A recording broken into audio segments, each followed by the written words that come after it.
इस वीडियो में हम सीखेंगे अनकाउंटेबल नाउन और द के बीच में क्या रिलेशन है। इससे पहले वाले वीडियोस में हम ये बार बार कहते आए हैं कि अनकाउंटेबल नाउन चूंकि अनकाउंटेबल है, अनकाउंटेबल मतलब जिसको काउंट नहीं किया जा सकता, इसीलिए हम उसको प्लूरल फॉर्म में यूज नहीं करेंगे। तो सिंगुलर फॉर्म में यूज होगा, ठीक है।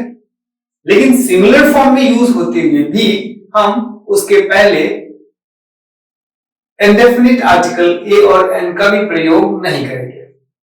अनकाउंटेबल नाउन से पहले हम इंडेफिनिट आर्टिकल का भी प्रयोग नहीं करेंगे। लेकिन बात जब आएगी डेफिनिट आर्टिकल के प्रयोग करने की, तो हम अनकाउंटेबल नाउन के साथ डेफिनिट आर्टिकल द का प्रयोग कर सकते हैं अगर हमें इसकी रिक्वायरमेंट है तो। जैसे नाम ही डेफिनेट आर्टिकल किसी को पर्टिकुलर, किसी नाम को पर्टिकुलराइज करने के लिए, मतलब कोई स्पेसिफिसिटी जोड़ना है या कोई स्पेसिफिक अनकाउंटेबल नाम के बारे में बात कर रहे हैं, तब हम द का प्रयोग उसे पर्टिकुलराइज करते हुए करते हैं। तो हम अनकाउंटेबल नाम के साथ द का प्रयोग मतलब डेफिनेट आर्टिकल का प्रयोग कर सकते हैं यदि हमें इसकी रिक्वायरमेंट है तो। जैसे यहाँ पे देखिए लिखा, यहाँ पे ध्यान देने वाली बात है, ये वर्ड टी क्या है? मटेरियल नाउन है, हम इसको मेजर कर सकते हैं। गौर करेंगे, लिखा T of Assam is famous for flavour and T of Darjeeling is famous for fragrance. अब गौर करेंगे यहाँ पे स्पेसिफिक टी की बात चल रही है। कौन सी? टी ऑफ असम, असम की टी या दार्जिलिंग की टी।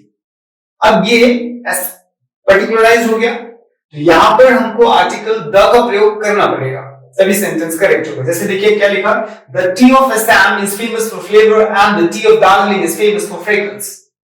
मतलब टी से पहले, यहाँ पे टी से पहले द यूज हुआ है, मतलब डेफिनेट आर्टिकल यूज हुआ है। इस टी से पहले भी द वर्ड यूज हुआ है, डेफिनेट आर्टिकल यूज हुआ है। मतलब हम मैटेरियल नाउन से पहले या एब्स्ट्रैक्ट नाउन से पहले, जो कि अनकाउंटेबल नाउन्स की बात चल रही है, उन दोनों नाउन से पहले हम डेफिनेट आर्टिकल का प्रयोग कर सकते हैं। अब cleverness of the boy is praiseworthy. Cleverness abstract noun है, मतलब कोई क्लेवर है। क्लेवर क्यों है? क्योंकि उसके अंदर चालाकी है। चालाक है क्यों है? क्योंकि उसके अंदर चालाकी है। तो क्लेवर, चालाक, चालाकी मतलब क्लेवरनेस, उसका गुण जिसके कारण से चालाक हो जाता है वो व्यक्ति, तो जो गुण है उसको क्लेवरनेस या चालाकी बोलेंगे, राइट। तो ये कौन सा नाउन है? एब्स्ट्रैक्ट नाउन है। किसी व्यक्ति के गुण, दशा, कंडीशन रिप्रेजेंट करते हुए जो नाउन है वो एब्स्ट्रैक्ट नाउन है। यहाँ पर क्लेवरनेस क्या है? एब्स्ट्रैक्ट नाउन है, मतलब अनकाउंटेबल नाउन है। यहां भी, यहां से पहले, इसमें क्लेवर से पहले द यूज होना चाहिए, क्योंकि किस पर्टिकुलराइज किया जा रहा है, क्या? क्लेवरनेस ऑफ द बॉय, यानी उस बॉय का एक विशेष कैरेक्टरिस्टिक्स क्लेवरनेस के लिए, तो उसके लिए वो वर्ड यूज करना चाहिए the cleverness of the boy is praiseworthy. मतलब जब भी क्लेवरनेस अनकाउंटेबल नाउन है, एब्स्ट्रैक्ट नाउन है, हम इससे पहले द का प्रयोग कर सकते हैं। ए और एन का प्रयोग हम भले ही ना कर पाए।